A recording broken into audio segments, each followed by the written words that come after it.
Powered by the Montana Television Network. Montana This Morning continues on Montana's News Leader. The last day of classes at the University of North Carolina, Charlotte turned violent as a gunman opened fire. I'm Laura Podesta. I'll have details on the heroic movements of students that may have saved lives. Drunk driving, whether it's in the state of Montana or elsewhere, has always been a problem. I'm Cody Boyer in Belgrade, talking with the Highway Patrol and others on what they're doing to curb it.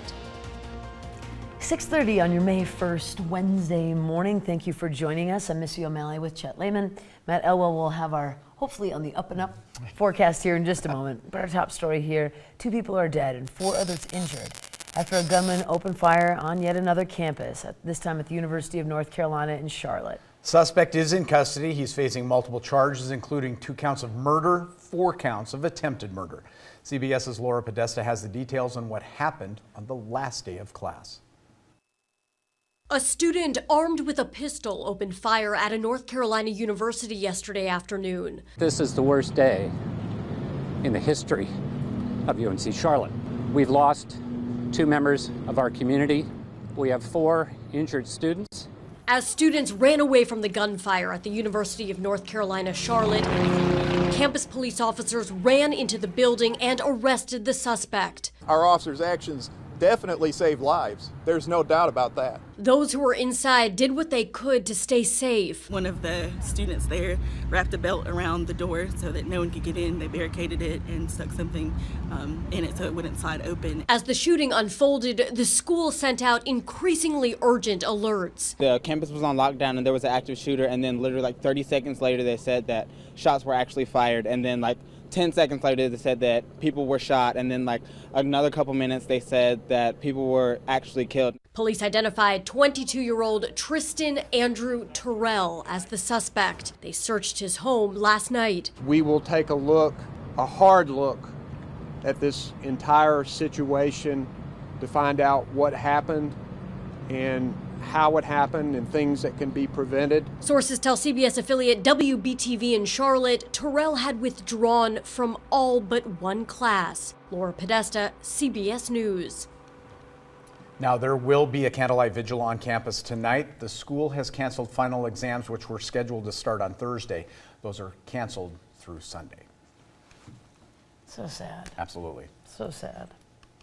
Hey, looking at our weather, actually fairly pleasant temperatures by the afternoon. At least we're starting to warm things up. Temperatures right now west of the Divide into the teens for Butte. Wise River sitting at 15 degrees, 10 degrees in West Yellowstone. We're nearly 30 degrees at Bozeman Yellowstone International.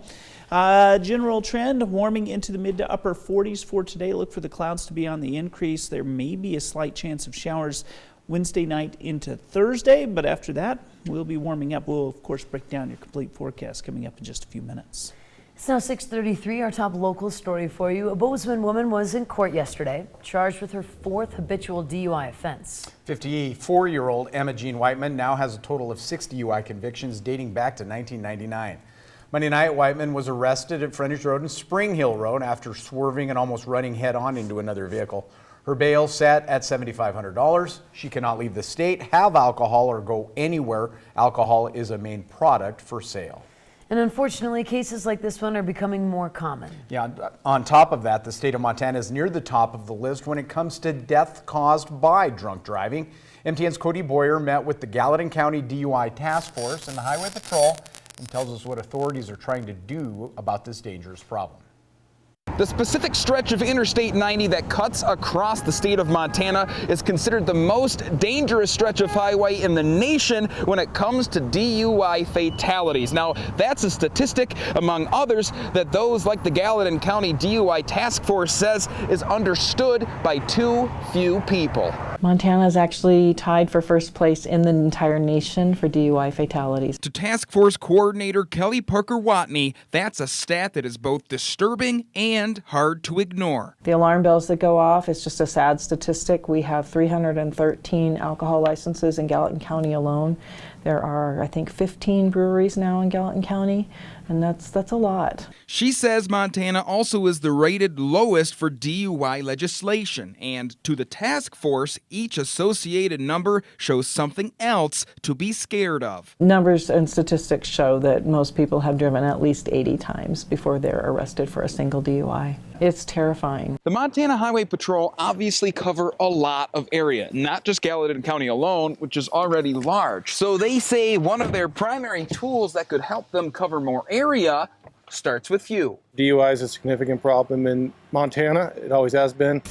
Sergeant Daniel Amundsen says communication from the public goes a long way, making phone calls a powerful tool to rely on. Fortunately, we have a lot of help from the public, especially with cell phones. People call in reports of drunk drivers. We refer to that as a RAD report, and the public helps us a lot by looking out for erratic driving, dangerous driving. Both the Highway Patrol and Gallatin County DUI Task Force say a plan could make a difference, and knowing what can happen if you get behind the wheel when you shouldn't. It's really as simple as making a plan ahead of time. Reach out, call a friend, have somebody you can call if you find yourself in a impaired driving situation that you could find an alternate ride home.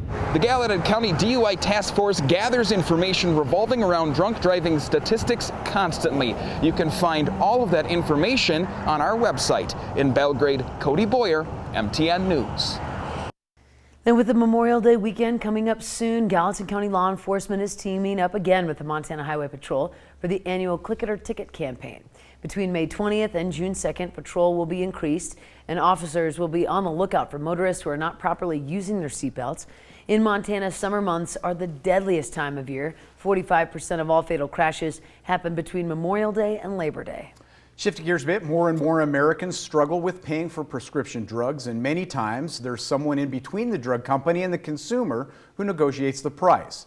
Montana Senator Steve Daines says he wants to expose that process. He's introduced a bill to create transparency around what that middleman is doing. The includes looking into the effects of company consolidation on drug pricing. As many companies merge, it creates less competition and allows for an increase in drug prices. In fact, 3 companies control a 73% share of the pharmacy benefit managers industry. That's crazy. One of the most well-known spikes is the 500% increase in EpiPen costs from 2007 to 2016. Life-saving device jumped from $100 to more than $600. And a gunman entered a San Diego synagogue on Saturday, opening fire, killing 1 person and injuring 3 others. And a series of bombings in Sri Lanka churches killed hundreds over Easter weekend. These are just a few examples of violence hitting places of worship around the world. And as MTN's Ken Lutzen reports, Montana clergy are taking steps to protect their congregations. We proceeded on the notion that if you're going to ask people to come under your roof, you're responsible for making good decisions about their safety and security when they're there. It was after last year's mass shooting at a Pittsburgh synagogue when Franklin decided to move forward with plans to protect her congregation at Har Shalom in Missoula. A keypad and new door were installed, and she is in the process of looking at safer windows. She says it's a truth that was hard to come to terms with and still struggles with maintaining a balance between openness and safety. And it's not just Har Shalom dealing with this new reality. Missoula's Christian Life Center, one of Missoula's largest churches, will be hosting a 2-day training session on how to deal with threats in the place of worship. John Nielsen, a board member, says the training is the first step in creating a safe place for worshipers. Well, if you read the news, especially lately, bombings, shootings in places that you'd never had them before. We've always thought the church was a safe place, and it still is. Chances are it won't happen, but it's happening more and more. The percentages are up, and we just want to protect ourselves. We want to be vigilant and protect. Nielsen and Franklin say their congregations are on board with these changes. They both are very aware of the deeper issues of these type of threats. However, for now, they say these safety precautions are important steps to take before tragedy hits much closer to home. You know, I pray a lot. I'm serious, because my prayer is that we don't become dominated by fear. I'm not dominated by fear at all in this. What will happen next happens next, and I don't get to control that. But I do have agency, and every one of us has agency, and all of us can be part of a solution. The question is, What are we going to choose to do in order to create those good solutions? Reporting in Missoula, Kent Lutzen, MTN News. Now, the FBI data from the past decade shows a decline in anti-Jewish hate crime through 2015. However, the figures jumped in 2016 and then again in 2017. It is 6:40. It's time for a quick break here on Montana This Morning. Here's